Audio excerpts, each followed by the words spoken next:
آج کے اس خاص جائزے میں آپ سب کو خوش آمدید۔ آج ہم یہ سمجھنے کی کوشش کریں گے کہ آج کل کی جو اتنی تیزی سے بدلتی ہوئی معیشت ہے اس میں توجہ مرکوز کر کے گہرائی سے کام کرنا یعنی ڈیپ ورک آخر کیوں اتنا اہم ہوتا جا رہا ہے۔ جی بالکل، اور دیکھیں ہماری یہ جو گفتگو ہے یہ کیل نیو پورٹ کی مشہور کتاب ڈیپ ورک کے جو اہم خیالات ہیں نا ان پر مبنی ہوگی۔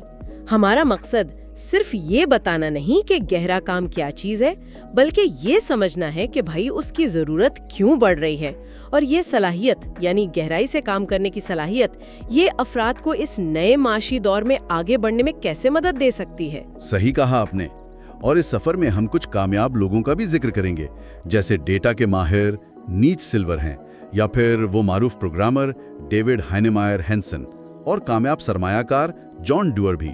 یہ سب ایک طرح سے مثالیں ہیں نا اس نئی معیشت میں کامیابی کی۔ تو آئیے پھر اس موضوع کی گہرائی میں اترتے ہیں۔ جی، تو شروعات کرتے ہیں عظیم تنظیم نو یعنی دی گریٹ ریسٹرکچرنگ کے تصور سے۔ یہ اصطلاح اصل میں MIT کے دو ماہرین معاشیت ہیں، ایرک برینجل فولسن اور اینڈریو میکافی۔ انہوں نے اپنی کتاب ریس اگینسٹ دی مشین میں استعمال کی۔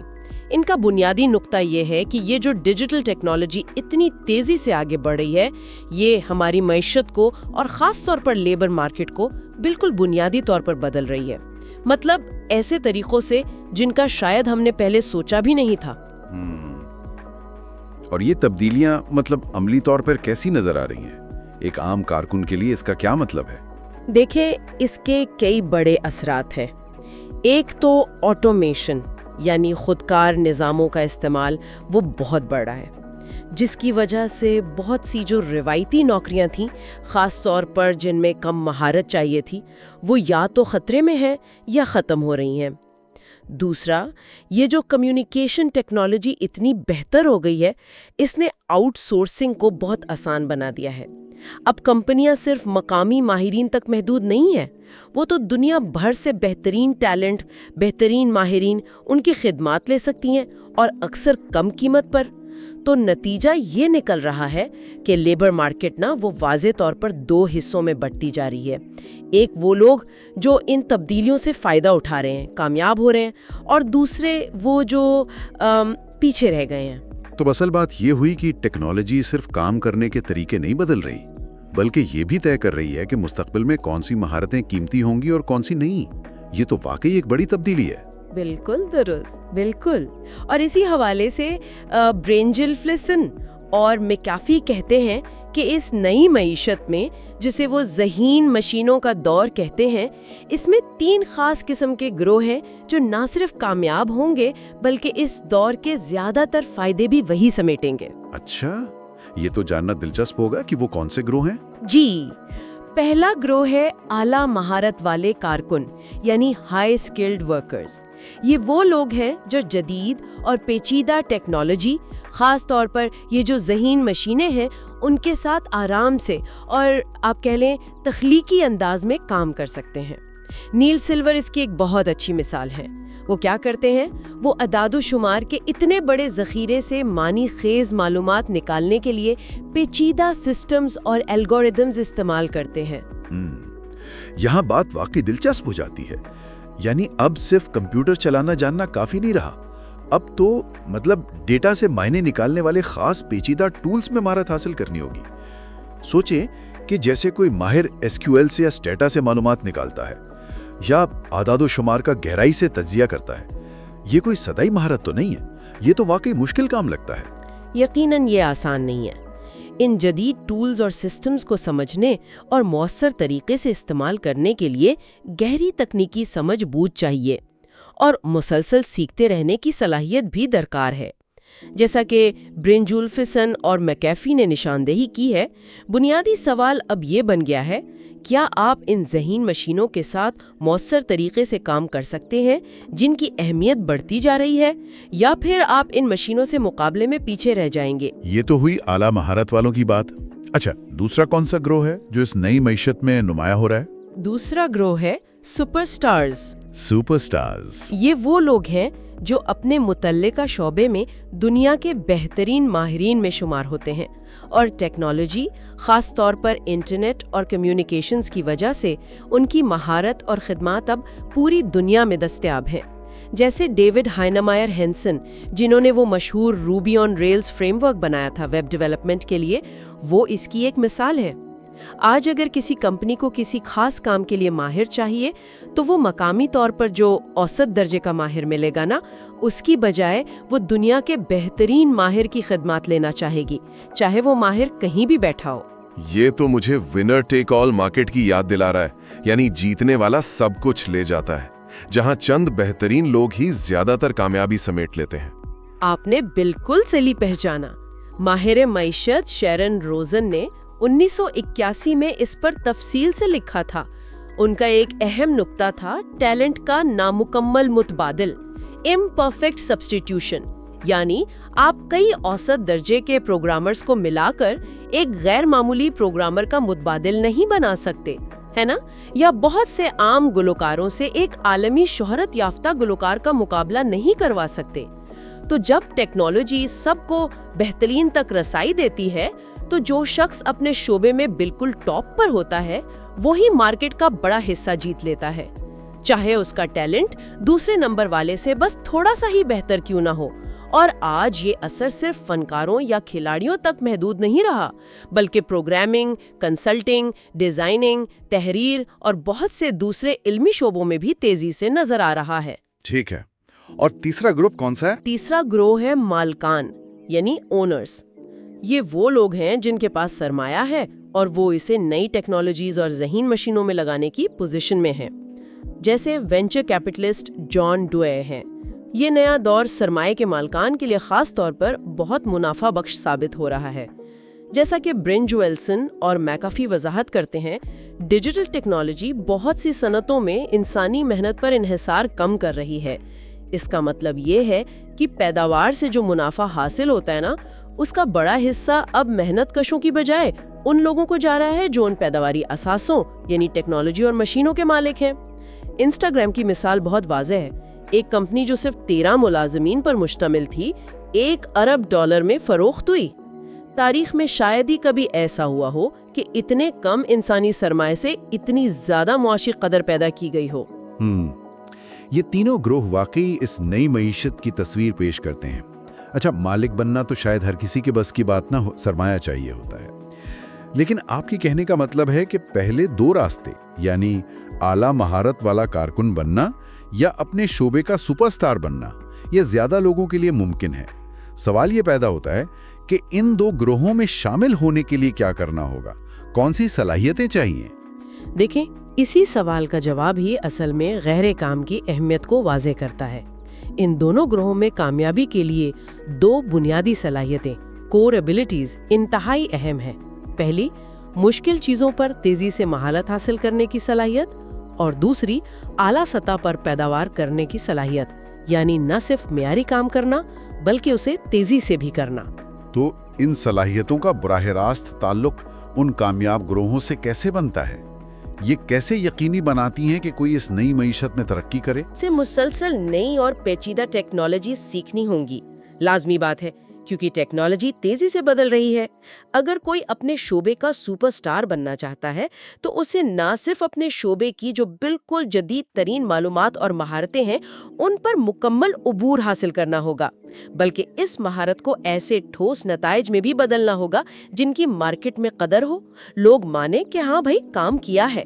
تو یہ دونوں مقاصد حاصل کرنے کے لیے ان دو بنیادی صلاحیتوں کا ہونا لازمی ہے۔ آئیے پہلی صلاحیت پر ذرا تفصیل سے بات کرتے ہیں۔ مشکل چیزوں پر تیزی سے مہارت حاصل کرنا یہ آج کل اتنا ضروری کیوں ہے، اور اس میں گہرے کام کا کیا کردار ہے؟ استعمال کرنا آسان نہیں ہے، اس لیے مشکل چیزوں کو تیزی سے اور اچھی طرح سیکھنے کی صلاحیت ایک بنیادی ضرورت بن گئی ہے۔ اور چونکہ ٹیکنالوجی اور علم کی دنیا مسلسل بدل رہی ہے، یہ سیکھنے کا عمل کبھی رکتا نہیں ہے۔ آپ کو بار بار جلدی نئی چیزیں سیکھنی پڑتی ہیں۔ اگر آپ سیکھنے میں سست ہے یا مؤثر طریقے سے نہیں سیکھ پاتے تو آپ پیچھے رہ جائیں گے، سیدھی سی بات ہے۔ یہ بات تو سمجھ آتی ہے، لیکن گہرا کام وہ اس سیکھنے کے عمل میں کیسے مددگار ثابت ہوتا ہے؟ اس کا جواب ہمیں سیکھنے کے عمل کی نوعیت میں ملتا ہے۔ دیکھیں، 20ویں صدی کے شروع میں ایک فلسفی تھے، سرٹلینجز۔ انہوں نے علم حاصل کرنے کے بارے میں لکھا تھا کہ اپنے دماغ کو ایک عدسہ بننے دو، توجہ کی مرتکز شعاؤں کی بدولت۔ اپنی روح کو پوری طرح اس خیال پر مرکوز کر دو جو تمہارے ذہن میں غالب اور مکمل طور پر جاذب ہو۔ آسان الفاظ میں، کسی بھی مشکل چیز کو گہرائی میں سمجھنے اور سیکھنے کے لیے شدید بلا تعطل توجہ یعنی انٹینس ان انٹرپٹڈ فوکس اس کی ضرورت ہوتی ہے، اور یہی خیال بعد میں نفسیات کی تحقیق سے بھی ثابت ہوا۔ اینڈرسن ایرکسن اور ان کے ساتھیوں نے 1990 کے دہائی میں ڈیلیبریٹ پریکٹس یعنی ارادی مشق کا نظریہ پیش کیا۔ ان کی تحقیق سے پتہ چلا کہ کسی بھی شعبے میں غیر معمولی مہارت حاصل کرنے کے لیے صرف گھنٹوں مشق کرنا کافی نہیں، بلکہ ایک خاص قسم کی مشق ضروری ہے۔ اس ارادی مشق کے 2 اہم حصے ہیں۔ پہلا، اپنی تمام تر توجہ اس مخصوص مہارت یا تصور پر مرکوز رکھنا جسے آپ بہتر بنانا چاہتے ہیں، لگا سکیں۔ ایرکسن خاص طور پر زور دیتے ہیں کہ یہ ارادی مشق خلفشار یعنی ڈسٹریکشن کی موجودگی میں ممکن ہی نہیں ہے، اس کے لیے مکمل بلا تعطل توجہ لازمی ہے۔ اچھا، کیا اس کی کوئی حیاتیاتی یا نیورو سائنس کی بنیاد بھی ہے؟ مطلب یہ توجہ اتنی اہم کیوں ہے؟ جی ہاں، بالکل ہے۔ نیورو سائنس ہمیں اس کی وجہ بتاتی ہے۔ جب ہم کسی خاص مہارت پر شدت سے توجہ مرکوز کرتے ہیں نا، تو ہم اپنے دماغ میں موجود مخصوص نیورل سرکٹس کو بار بار ایک منظم طریقے سے استعمال کرتے ہیں۔ اس عمل سے مائلن نامی ایک چربیلا مادہ ان استعمال ہونے والے نیورونز کے گرد لپٹنا شروع ہو جاتا ہے۔ یوں سمجھیں جیسے بجلی کی تار پر انسولیشن چڑھائی جاتی ہے۔ یہ مائلن ان سرکٹس کو زیادہ موصل بنا دیتا ہے، جس سے وہ سگنل زیادہ تیزی سے اور مؤثر طریقے سے بھیج پاتے ہیں۔ تو مختصراً، کسی مہارت میں ماہر بننا حیاتیاتی سطح پر اس مہارت سے متعلقہ دماغی سرکٹس کو اچھی طرح مائلینیٹ کرنا ہے، اور شدید مرکوز توجہ اس مائلینیشن کے عمل کو تیز کرتی ہے۔ اس کے برعکس خلفشار جیسے بار بار سوشل میڈیا دیکھنا یا ای میل دیکھنا، یہ کیا کرتا ہے؟ یہ بے وقت بہت سے غیر متعلقہ سرکٹس کو بے ترتیبی سے فعال کرتا ہے، جو مائلینیشن کے منظم عمل میں رکاوٹ بنتا ہے اور سیکھنے کو سست اور کم مؤثر بنا دیتا ہے۔ تو خلاصہ یہ ہوا کہ مشکل چیزیں تیزی اور مؤثر طریقے سے سیکھنے کے لیے شدید بغیر خلفشار کے توجہ کی ضرورت ہے، اور یہی بنیادی طور پر گہرا کام ہے۔ اگر کوئی گہرائی میں کام کرنے کا عادی ہے تو وہ ان پیچیدہ نظاموں اور مہارتوں پر نسبتاً آسانی سے عبور حاصل کر لے گا، جو آج کی معیشت میں کامیابی کے لیے ضروری ہے۔ یہ واقعی ایک بہت اہم نقطہ ہے۔ بالکل۔ اب آتے ہیں دوسری بنیادی صلاحیت پر، اعلیٰ سطح پر پیداوار کرنا، یعنی نہ صرف مہارت حاصل کرنا بلکہ اس مہارت کو استعمال کر کے اعلیٰ معیار کا کام، اور وہ بھی مؤثر رفتار سے پیدا کرنا۔ صرف جاننا کافی نہیں ہے نا، اس علم کو قابل قدر نتائج میں بدلنا بھی اتنا ہی ضروری ہے۔ یہ اعلیٰ پیداوار والی بات تو ٹھیک ہے، لیکن کیا کوئی حقیقی مثال ہے کہ یہ گہرا کام عملی طور پر کیسا نظر آتا ہے؟ کوئی کیسے اس صلاحیت کو استعمال کرتا ہے؟ ایڈم گرانٹ، جو پینسلوینیا یونیورسٹی کے وارٹن اسکول میں بہت کم عمر میں فل پروفیسر بنے، وہ اس کی ایک بہترین مثال ہے۔ وہ غیر معمولی رفتار سے اعلیٰ معیار کا تحقیقی کام شائع کرنے کے لیے مشہور ہیں۔ 1 سال میں انہوں نے اپنے شعبے کے جو ٹاپ جرنلز ہیں ان میں 7 مقالے شائع کیے، جو کہ ایک حیران کن تعداد سمجھی جاتی ہے۔ اچھا، وہ یہ کیسے کر پاتے ہیں؟ کیا وہ بس دوسروں سے بہت زیادہ گھنٹے کام کرتے ہیں؟ ایسا ضروری نہیں۔ ان کی کامیابی کا ایک بڑا راز، جیسا کہ وہ خود بتاتے ہیں، یہ ہے کہ وہ اپنے اہم ترین ذہنی کام کو یعنی تحقیق اور تحریر کو طویل بلا تعطل وقفوں میں بیچ کرتے ہیں۔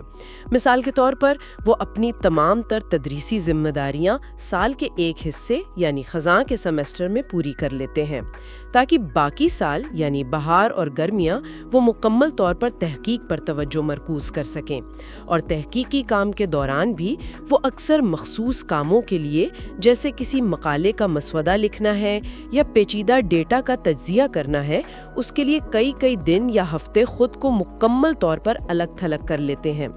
ان دنوں میں وہ اکثر اپنی ای میل پر آؤٹ آف آفس کا پیغام لگا دیتے ہیں، چاہے وہ تکنیکی طور پر دفتر میں ہی موجود ہوں، تاکہ کوئی خلل نہ پڑے۔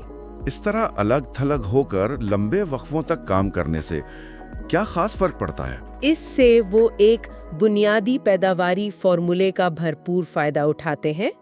اعلیٰ معیار کا کام برابر ہے صرف کیا گیا وقت ضرب توجہ کی شدت۔ بہت سے لوگ زیادہ کام کرنے کے لیے صرف وقت بڑھانے کی کوشش کرتے ہیں، لیکن گرانٹ جیسے لوگ جانتے ہیں کہ توجہ کی شدت، انٹینسٹی آف فوکس، وہ اتنی ہی بلکہ شاید اس سے بھی زیادہ اہم ہے۔ طویل بلا تعطل وقفوں میں کام کر کے وہ اپنی توجہ کی شدت کو زیادہ سے زیادہ سطح پر لے جاتے ہیں۔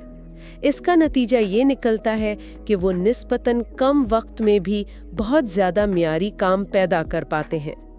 اس حیران کن سچائی کو یوں سمجھیں کہ 1 گھنٹے کے لیے اپنی توجہ کو دگنا کرنا شاید ایک اور غیر مرکز گھنٹہ شامل کرنے سے زیادہ نتیجہ خیز ہو۔ ایڈم گرانٹ اسی اصول پر چلتے ہیں۔ وہ صرف زیادہ کام نہیں کرتے، وہ مرتکز وقفوں میں زیادہ گہرائی سے کام کرتے ہیں۔ اس کی ایک اور سائنسی وضاحت توجہ کی باقیات یعنی اٹینشن ریزیڈیو کے تصور سے ملتی ہے۔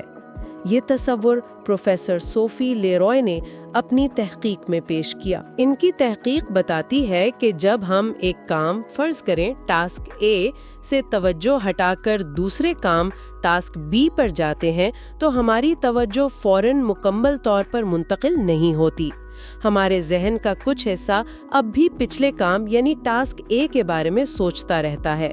یہ ذہنی باقیات مینٹل ریزیڈیو خاص طور پر تب زیادہ ہوتی ہیں جب پہلا کام نامکمل رہ گیا ہو یا ہم نے اسے پوری توجہ سے نہ چھوڑا ہو۔ لیروئے کی تحقیق نے تجرباتی طور پر ثابت کیا کہ یہ باقیات ہمارے نئے کام ٹاسک بی پر ہماری کارکردگی کو نمایاں طور پر کم کر دیتی ہیں۔ یعنی بار بار کام تبدیل کرنا، یہاں تک کہ اگر صرف 1 سیکنڈ کے لیے ای میل یا کوئی سوشل میڈیا نوٹیفیکیشن چیک کر لیا جائے تو بھی ہماری مجموعی ذہنی کارکردگی متاثر ہوتی ہے۔ مجھے لگتا ہے ہم سب نے یہ تجربہ کیا ہے، ای میل چیک کرنے کے بعد واپس اپنے کام پر جانا اور سوچنا اچھا میں کیا کر رہا تھا۔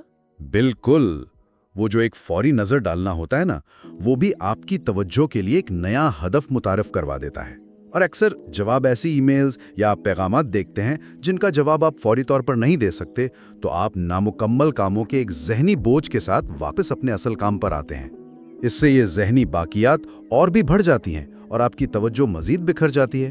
تو اگر ہم ان نکات کو جوڑیں، اعلیٰ معیار کی پیداوار کے لیے ضروری ہے کہ ان ذہنی باقیات کو کم سے کم رکھا جائے اور توجہ کی شدت کو زیادہ سے زیادہ کیا جائے، اور یہ دونوں چیزیں گہرے بلا تعطل کام کے ذریعے ہی ممکن ہے۔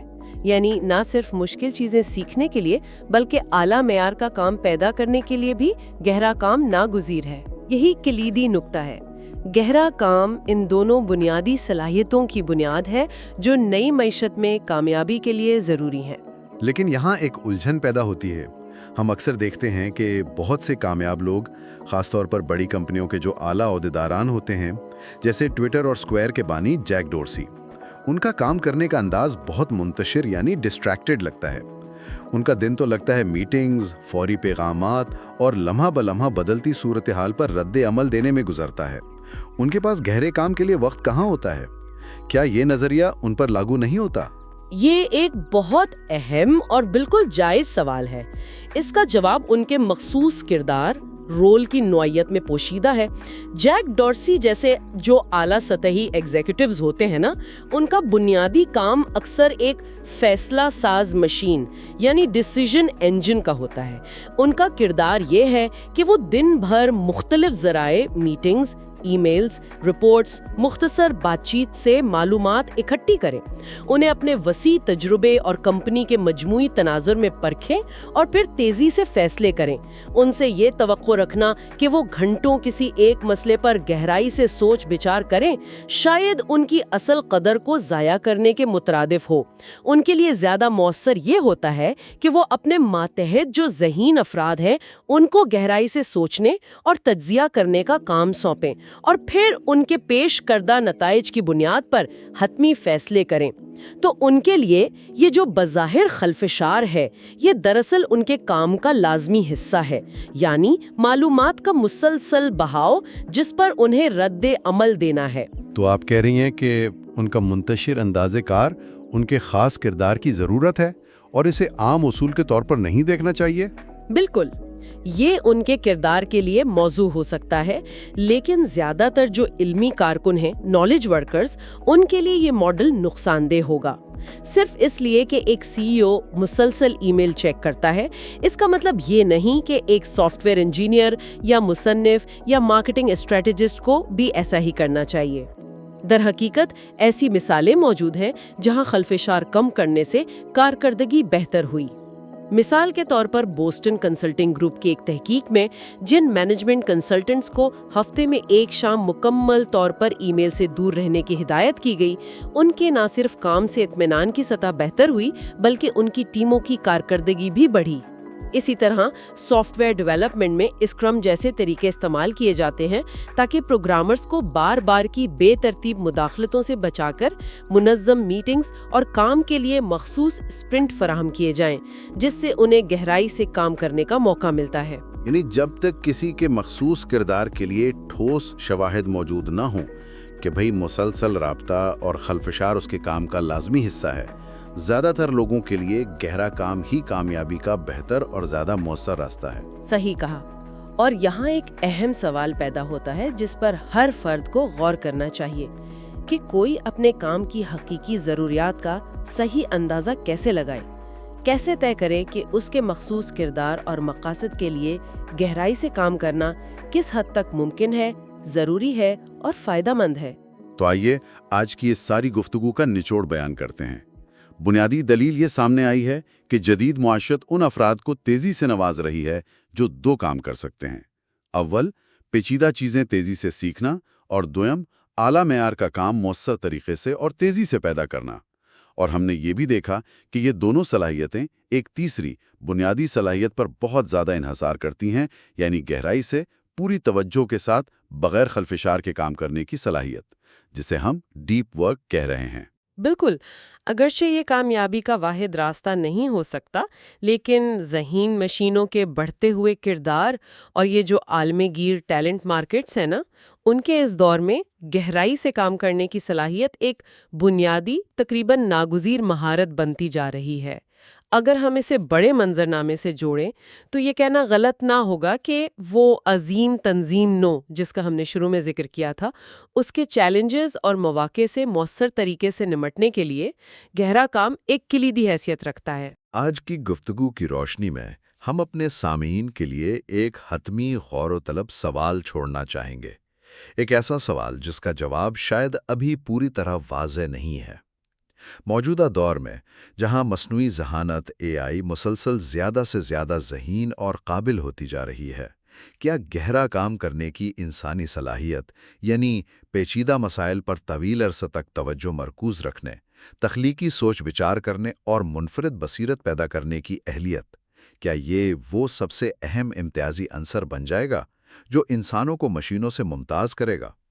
خاص طور پر ان شعبوں میں جہاں صرف معلومات کی پروسیسنگ نہیں بلکہ حقیقی تفہیم اور تخلیقی مسئلہ حل کرنے کی ضرورت ہے۔ اس گہری اور فکر انگیز گفتگو میں ہمارے ساتھ شامل ہونے کا بہت شکریہ۔